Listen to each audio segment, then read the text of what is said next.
Selamat pagi Dewan Juri dan peserta delegates PNMHI ke-32. Kami, perwakilan delegates dari Universitas Jember, akan membawakan paper dengan judul Menyadari Pentingnya Keamanan Cyber dalam Mempersiapkan ASEAN Menghadapi Ekonomi Digital. Sebelum kami mempresentasikan, kami akan memperkenalkan diri terlebih dahulu. Saya Felicitas Febriana Pitahaya. Dan saya, Stan Sophia, akan mempresentasikan paper kami. Selamat menyaksikan. Pertama, akan membahas cyber security dari bidang ekonomi.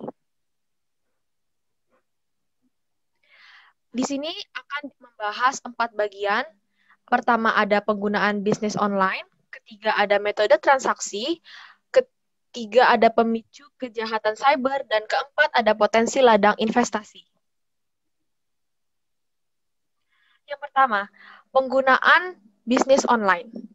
Seiring perkembangannya zaman, keamanan cyber tidak hanya ditujukan untuk menjaga data rahasia negara yang menyangkut batas-batas regional suatu negara, tetapi juga mempengaruhi sektor ekonomi suatu negara. Menurut laporan Economy SAI tahun 2018 mengungkapkan, rata-rata pertumbuhan ekonomi digital berada pada kisaran 20-30% sejak tahun 2015. Untuk kawasan Asia Tenggara dengan negara Indonesia dan Vietnam sebagai negara dengan nilai perekonomian digital terbesar. Tak hanya itu, dalam laporan yang dirilis Google dan Temasek, kedua negara tersebut juga unggul dalam menunjukkan performa yang kuat. Khususnya Indonesia yang diprediksi akan menduduki peringkat teratas dalam beberapa tahun ke depan. Yang kedua ada membahas metode transaksi. Faktor perkembangan selanjutnya karena didukung oleh beragam metode pembayaran, diakibatkan penetrasi kartu kredit yang rendah di kawasan Asia Tenggara membuat sistem pembayaran semakin beragam dan menjadi solusi mudah untuk pembayaran. Metode yang digunakan diantaranya ada cash on delivery atau COD, metode transfer bank, point of line, dan pembayaran angsuran.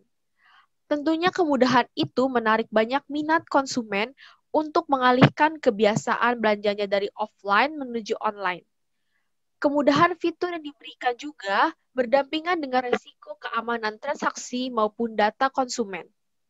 Akhir pekan lalu, publik dikejutkan informasi bocornya data 91 juta pengguna situs jual beli online Tokopedia. Sebanyak 91 juta data pengguna disinyalir bocor dan hendak diperdagangkan di dark web. Meski tak menyebut jumlah data pengguna secara detil, pihak Tokopedia membenarkan terkait adanya upaya pencurian data dan kini tengah melakukan investigasi. Yang kedua, akan membahas cyber security di bidang sosial.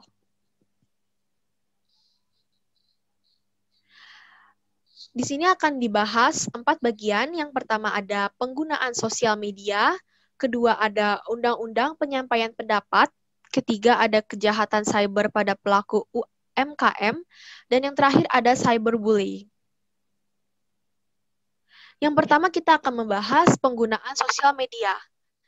Baik, tidak dipungkiri sosial media sudah menjadi kebutuhan bagi setiap individu agar dapat terhubung satu sama lain. Intensitas penggunaannya pun semakin tinggi dan berhasil membuat Indonesia berhasil menduduki peringkat kelima sebagai negara dengan penggunaan internet terbesar di dunia. Pernyataan tersebut juga didukung oleh Badan Pusat Statistik yang mengatakan 2 tahun terakhir penggunaan internet di Indonesia mencapai 171,17 juta pengguna dan tersebar di seluruh provinsi. Yang kedua, kita akan membahas Undang-Undang Penyampaian Pendapat. Upaya dapat dilakukan dari dua pihak, baik dari pemerintahan selaku pemberi kebijakan dan masyarakat sebagai pihak yang berinteraksi langsung dengan dunia maya. Sebelum itu perlu diketahui bahwa terdapat hak akses terhadap sosial media. Masyarakat dijamin haknya oleh negara, salah satunya adalah dengan hak kebebasan berekspresi dan berpendapat.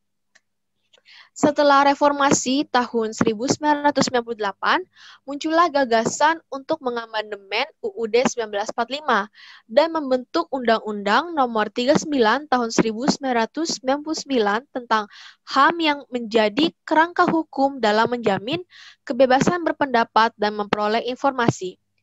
Sebagai salah satu bentuk perwujudan amanat konstitusi pada pasal 28E ayat 3 UUD 1945, kebebasan berekspresi harus diatur dalam undang-undang sebagai bentuk penghormatan terhadap hak warga negara.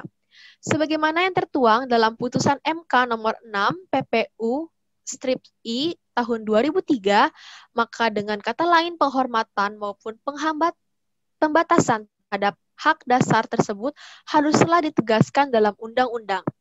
Yang ketiga, kita akan membahas kejahatan cyber pada pelaku UMKM. Jadi selama pandemi, kejahatan cyber banyak menyerang para pelaku UMKM di kawasan Asia Tenggara. Menurut perusahaan keamanan cyber asal Rusia, Kaspersky, mencatat lebih dari 1,6 juta kali upaya penipuan atau phishing melalui surat elektronik atau email menyasar pada usaha kecil dan menengah di Asia Tenggara. Dan yang terakhir, kita akan membahas cyberbullying. Fakta menunjukkan melalui hasil riset polling Indonesia bekerja sama dengan Asosiasi Penyelenggara Jasa Internet Indonesia mengatakan ada sekitar 49% netizen yang pernah menjadi sasaran bullying di media sosial. Hasil survei tersebut dilakukan selama periode Maret hingga 14 April 2019 dan sebanyak 5.900 sampel diberi pertanyaan, sebagian besar menjawab pernah dan menjadi korban ejekan netizen lainnya. Dan Pulau Jawa dinilai memberi penetrasi internet paling besar hingga 50% dalam kasus cyberbullying. Yang ketiga, kita akan membahas tentang cybersecurity dalam bidang militer.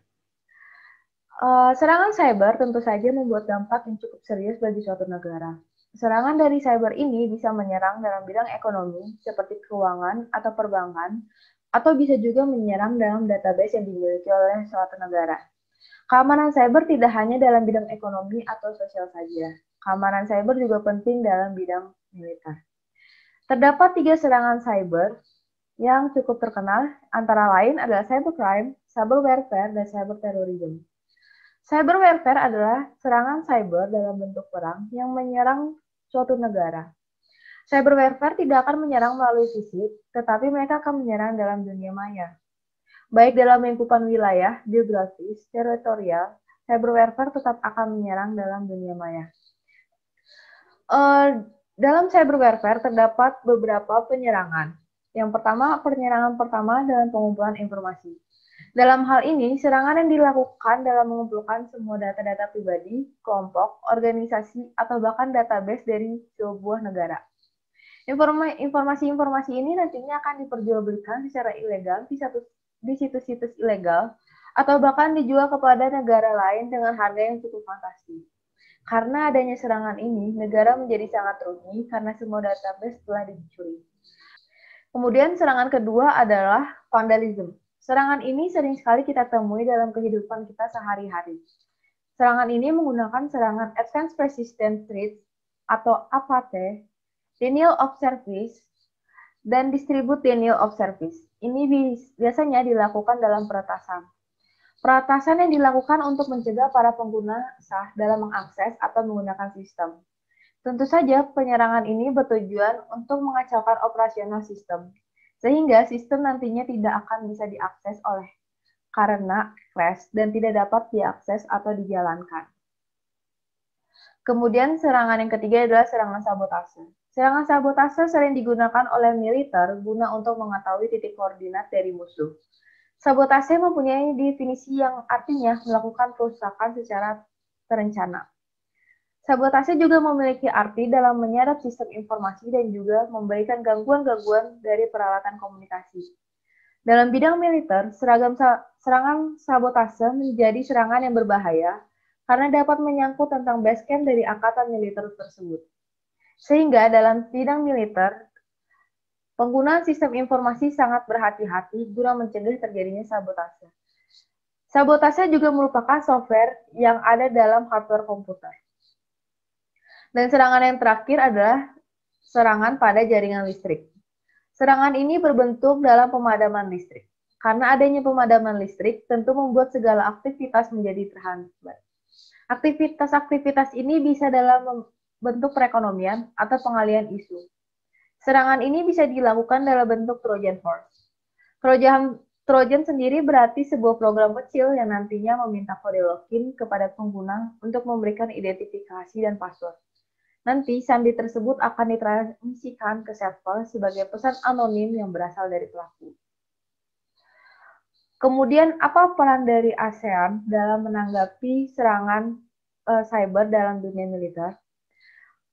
Dalam pertemuan ASEAN Political Security Community Council di Singapura pada tahun 2018, negara-negara ASEAN kemudian membahas tentang kerjasama dalam keamanan cyber dan intelijen.